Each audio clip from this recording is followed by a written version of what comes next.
Je vais d'abord commencer par le signe de Jonas. Maintenant, dans le récit des événements menant à la crucifixion, la Bible relate que la situation devenait de plus en plus tendue entre Jésus et les pharisiens. Nullement convaincu de la véracité de Jésus, les chefs juifs lui réclamaient un signe. D'accord? Et il faut pas oublier que c'est les Juifs en fait qui voulaient qu'il soit crucifié parce qu'ils ne croyaient pas, ils disaient que c'était un imposteur. Donc à chaque fois, ils demandaient un signe à Jésus. Qu'est-ce que Jésus a dit? Jésus a dit, alayhi salam, il a dit, une génération méchante et adultère demande un miracle, il ne lui sera donné d'autre miracle que celui du prophète Jonas. Car de même que Jonas fut 3 jours et 3 nuits dans le ventre d'un grand poisson, de même le Fils de l'homme sera 3 jours et 3 nuits dans le sein de la terre. Maintenant, il y a certains chrétiens qui vont dire que le miracle, c'était le fait qu'il est resté 3 jours et 3 nuits. Donc ils disent de la même manière, Jésus, quand il était descendu de la croix, il est resté 3 jours et 3 nuits dans le sépulcre, et ensuite il a été ressuscité. Mais le problème avec ce genre d'argument, c'est que c'est pas parce que je vais aller voyager pendant 3 jours et 3 nuits et je vais revenir que ça va être un grand signe. D'accord? Le signe, c'était en fait que le prophète Jonas, déjà, il fut rejeté par son peuple. Il fut avalé par une baleine, dans le ventre de laquelle il demeura 3 jours avant d'en émerger vivant. Donc le signe de Jonas, en fait, consiste donc à survivre dans les circonstances extrêmes où l'on devrait mourir, démontrant ainsi la protection de Dieu. D'accord? Et en affirmant que le seul signe de Jonas sera présenté aux Juifs, Jésus indique que sa situation sera similaire. Donc il dit aux Juifs que le seul signe que je vais vous montrer, ça va être le signe de Jonas. D'accord? Donc c'est une période de danger extrême. Et Jonas a effectivement survécu, il s'en est sorti. Il se trouvait dans une mer déchaînée, il fut avalé par un grand poisson. Ce n'est pas quelque chose de courant. Donc et ce qui s'est passé avec Jésus, c'était pareil. Il a été cloué sur la croix, il pensait mourir. Mais Allah a montré donc sa puissance et a manifesté sa grandeur en le sauvant de la croix. Et puis, juste pour répondre à ces personnes qui disent que c'était la durée des jours, alors il faut savoir que la durée des 3 jours et 3 nuits a été mentionnée uniquement dans une référence dans la Bible. Dans les autres références, les 3 jours et les 3 nuits ne sont même pas mentionnés. Donc si c'était tellement important, eh ben, il fallait que ce soit mentionné dans les autres références également. Maintenant, Jonas lui-même, mentionné dans la Bible, qu'est-ce qu'il dit? Il dit, du milieu du séjour des morts, j'ai appelé au secours et tu as entendu ma voix. Donc c'était ça ce signe. Du milieu du séjour des morts. Donc de la même manière, au milieu de la mort, Jésus a prié et Dieu l'a entendu et a donc accompli sa prière. Maintenant, Jésus lui-même, si sa mission c'était qu'il se crucifie sur la croix et que Dieu l'a envoyé pour qu'il soit tué, etc. Mais qu'est-ce que Jésus fait? Jésus, il est dit qu'il prit avec lui Pierre, Jacques et Jean, et il commença à éprouver de la frayeur et des angoisses. Donc maintenant, il a peur. Il est avec ses disciples, il a peur, il a des angoisses. Il leur dit, mon âme est triste jusqu'à la mort. Restez ici et veillez. Puis, ayant fait quelques pas en avant, il se jeta contre terre et pria que s'il était possible, c'est que cette heure s'éloignât de lui. Donc si c'était vraiment son but, Jésus, il aurait dû dire, bah écoutez, heureusement, là, je vais bientôt finir ma mission, il faut que j'y vais.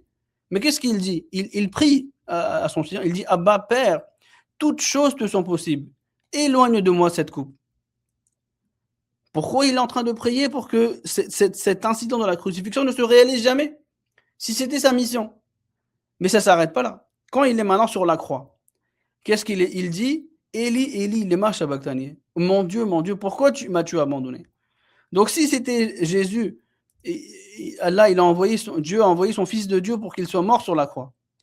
Il est sur la croix, il aurait dû être content que maintenant je vais accomplir. Mais il dit, oh Dieu, pourquoi tu m'as abandonné? Donc la crucifixion n'était jamais le plan, ou la mort n'a jamais été le plan de Jésus. Parce que si c'était son plan, il aurait dû être content qu'il est maintenant sur le point d'accomplir son plan. Maintenant, regardez, pourquoi Jésus ne voulait pas mourir sur la croix? Qui était en train de le mettre sur la croix? C'était les Juifs de l'époque. Et en le tuant sur la croix, il voulait prouver qu'il n'était pas de Dieu, que c'était un imposteur. Et parce que la Bible dit que maudit est quiconque qui est pendu au bois. Donc pour se préserver de cette malédiction, Jésus ne voulait pas mourir sur la croix. Maintenant, la durée de la crucifixion. Il est dit qu'il a été mis sur la croix pendant 6 heures environ. 6 heures n'a jamais été une durée où les gens mouraient sur la croix. Et les 2 voleurs qui étaient, debout, à côté de lui sur la croix, donc les 2, la Bible dit qu'ils étaient vivants.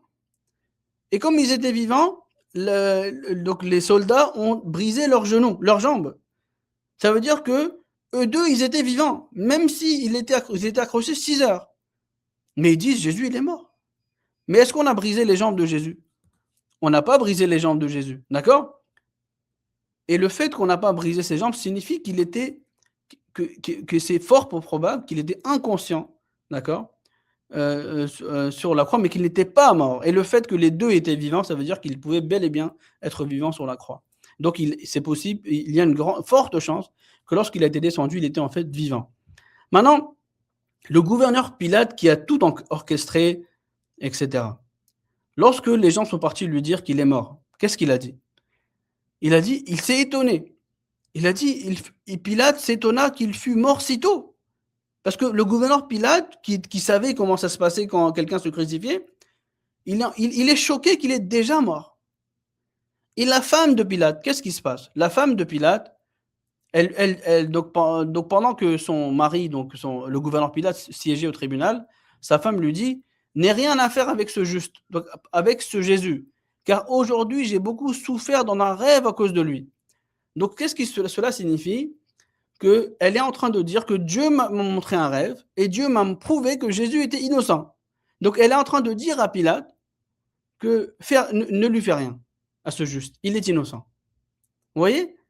Donc même Dieu, il est en train de montrer, à travers un rêve à la femme de Pilate qu'il ne faut pas le crucifier. Donc Dieu montre à travers un rêve qu'il ne veut pas crucifier Jésus. Mais les chrétiens disent que non, c'était la mission de Dieu qui voulait crucifier Jésus. Jésus ne veut pas être crucifié. Il est en train de prier à Dieu. Oh Dieu, je ne veux pas mourir comme ça. Mais les chrétiens disent non, il voulait en fait. Donc c'est là que vous voyez des contradictions. Et comme j'ai dit que les os de Jésus n'ont pas été rompus. Ensuite, lorsqu'ils allaient descendre sur la croix, ils ont pris une lance, ils ont percé ses côtes et il y a eu donc le sang et de l'eau qui a jailli.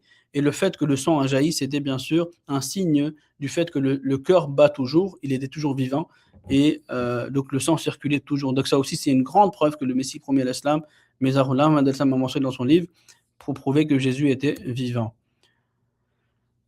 Maintenant, quand il a été descendu de la croix, ils ont mis de l'onguent médicinal, donc une pommade médicinale.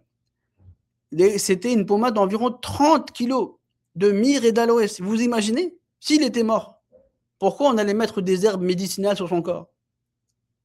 Et cet onguent médicinal, on a des références qui disent que cet onguent médicinal était enseigné dans les universités de l'époque, sous le nom de Marham Issa, l'onguent de Jésus.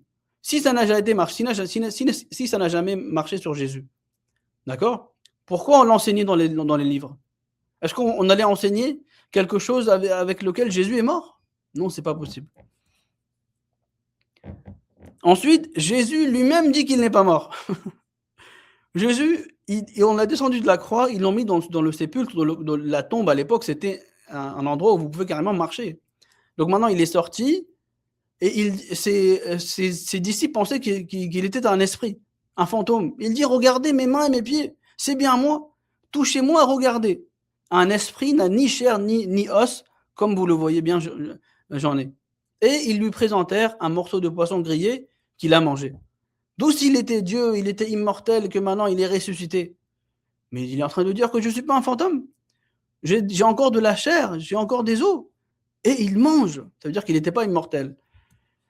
Et maintenant, la grande question, c'est que c'était quoi la mission de Jésus? Il dit: j'ai encore d'autres brebis qui ne sont pas de cet enclos. Celles-là aussi, il faut que je les amène. Elles écouteront ma voix et il y aura un seul troupeau, un seul berger. Donc la mission de Jésus, c'était de rassembler les 12 brebis perdues d'Israël, des enfants d'Israël. À l'époque de Jésus, à Jérusalem, il n'y avait que 2 tribus. Et les 10 autres tribus ont été éparpillées, ils sont partis en exil, en Afghanistan, en Cachemire, au Tibet, etc. Donc Jésus était obligé de partir vers ces brebis perdues d'Israël. Et donc dans ce livre Jésus en Inde, Mirza Ghulam Ahmad alayhi salatu wassalam, l'imam al-Mahdi, le Messie promis, a donc mentionné qu'il est parti en Inde et qu'il est décédé à Srinagar, au Cachemire. Et ensuite, ça aussi, c'est des références hindoues. Donc, 40 ans après l'incident de la crucifixion, vous voyez dans les écritures hindoues qu'il y a la mention de Jésus. Il a dit, il est mentionné, il est parti voir un roi, le roi lui a posé des questions, et l'homme lui répond, je suis le fils d'Ishvara. Ishvar en hindi, c'est Dieu. Donc, je suis le fils de Dieu, je suis né d'une vierge, et il dit, moi, Masiha, le prophète, je suis le Messie, le prophète. J'ai assumé la mission prophétique. Donc, il dit que je suis un prophète. D'accord, et il s'appelait comment? Isha Masiha, qui est très proche de Joshua de Messiah en anglais. Donc, on voit que juste après 40 ans après la crucifixion, nous avons aussi des traces dans les écritures hindoues qui n'ont rien à voir avec le christianisme ou l'islam, où vous avez une personne qui s'appelle Isha Masih, qui est persécutée par un pays étranger, est né d'une vierge. Si cela n'est pas encore Jésus, qui d'autre est cette personne?